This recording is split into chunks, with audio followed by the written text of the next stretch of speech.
Some may find it boring, appalling, and I ain't scoring blaps from the little rap packs for merely stating facts. Like not ability to kill a man lyrically, just for killing shouldn't be glorified. Silly me. Apparently, murdering man has become an aspiration. But what would happen if you reverse the situation and every black rapper claiming they clap a black in the face talked about killing white people as much? Would they still get embraced? Or would you find that your applauding would quickly turn to appalling and you've got no career here by the next morning? And I ain't saying you should do that. That ain't gonna help us free our sons. Just pointing out how absurd that it has become. If a Chinese rapper were to say, die, chink, die, even we would be like, what is wrong with this guy? But some of us have become so accustomed to just behave disgusting. We think it's just our behavior and it ain't worth discussion. Or worse yet, that is cultural expression. But who owns Beretta? And who owns Smith & Wesson? Who owns the cars we're driving that we think's defining who we are? We're running from ourselves and find there's no hiding. So we can boast about our Prada and our Christian Dior. Still security will follow us when we're in the store. And we can boast about our platinum chains and stupid diamond rings. What kids in Sierra Leone keep on losing limbs, act like we got no brain. And we ain't got no shame. And say, so what, I'm getting dull. But we're pawns in the game, they're laughing at the little coons who really think they're goons. Real goons don't wear platinum chains, they wear ties and suits. They don't live in estates and sell flake. They invade with guns and tanks and take your whole state, mate. So pardon me if I don't find it funny. We boast about it, but do we even know what is money? See, it's hard to act dumb when you've read a couple hundred books. But still in anybody's hood, so tell me who is shook. When you've been to Brazil and stood in favela streets next to kids holding hand grenades and M16s. When you come back to London, it ain't serious. We make it more ghetto with the way we think, like we're delirious. If we lived in them real slums without food or running water, where police drive by and kill sons and daughters, we give our right arm just for the chance to go to school instead. What do? The killer, the trigger, to play the fool. And I ain't saying school is the answer. Let's educate ourselves. See, it's not the money we make. You are the wealth. And I ain't saying we ain't got to struggle right here in Britain, but we're taught to act inferior and play position perfectly. It's disturbing me, the verbal murder be absurd to me, occurred to me. If you have not heard of me, it's probably because I don't rap about Gucci and booty.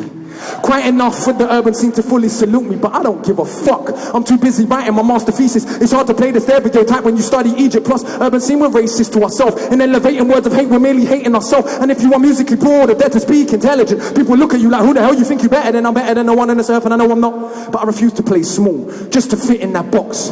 And I don't hate none of the other rappers, in fact it's quite the other. Look at me as your bigger, wiser, older brother. And as a brother, should I tell you get in trouble? If they clap when you're talking and killing, do they really love you? If record label bosses' kids were dying, would they sell us violence quickly as they're ready to desensitize us? They tell you to shit on the floor, holding on the scoops, throw you a bone like a dog jumping through a hoop. Don't take it as a compliment, cause it is not that. If I tell you that you're African, you tell me it's not that. But humanity is African, even if not black, the truth can be painful. Shh, better stop that. It's so inconvenient for those at the top that you talk too much truth, you might just get popped at. And if women are such hoes that we don't want to kiss them, what does it say about us that we still want to put our dick in? I said, if women are such hoes that we don't want to kiss them, what does it say about us that we still want to put our dick in?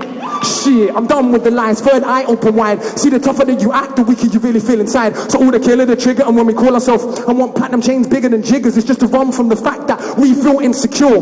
Get as many things as you want, but it cannot restore the core of who we are truly. That will surpass beauty, that comes from knowledge of yourself and a sense of duty. So all my brothers still claiming that we are thugs.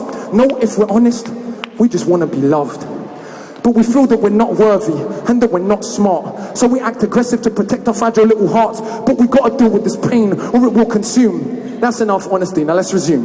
Turn this off, go back to rappers that tell us kill.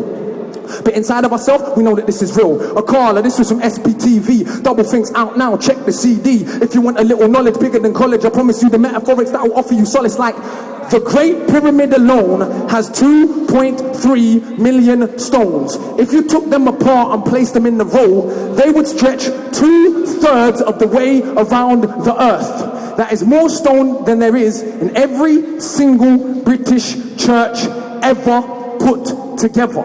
Each stone cut to a degree of accuracy of 1/1000th of an inch. Well, what does that mean? In 1978, the Japanese ran an experiment to rebuild them with modern technology and failed terribly. But anyway, that's enough for today.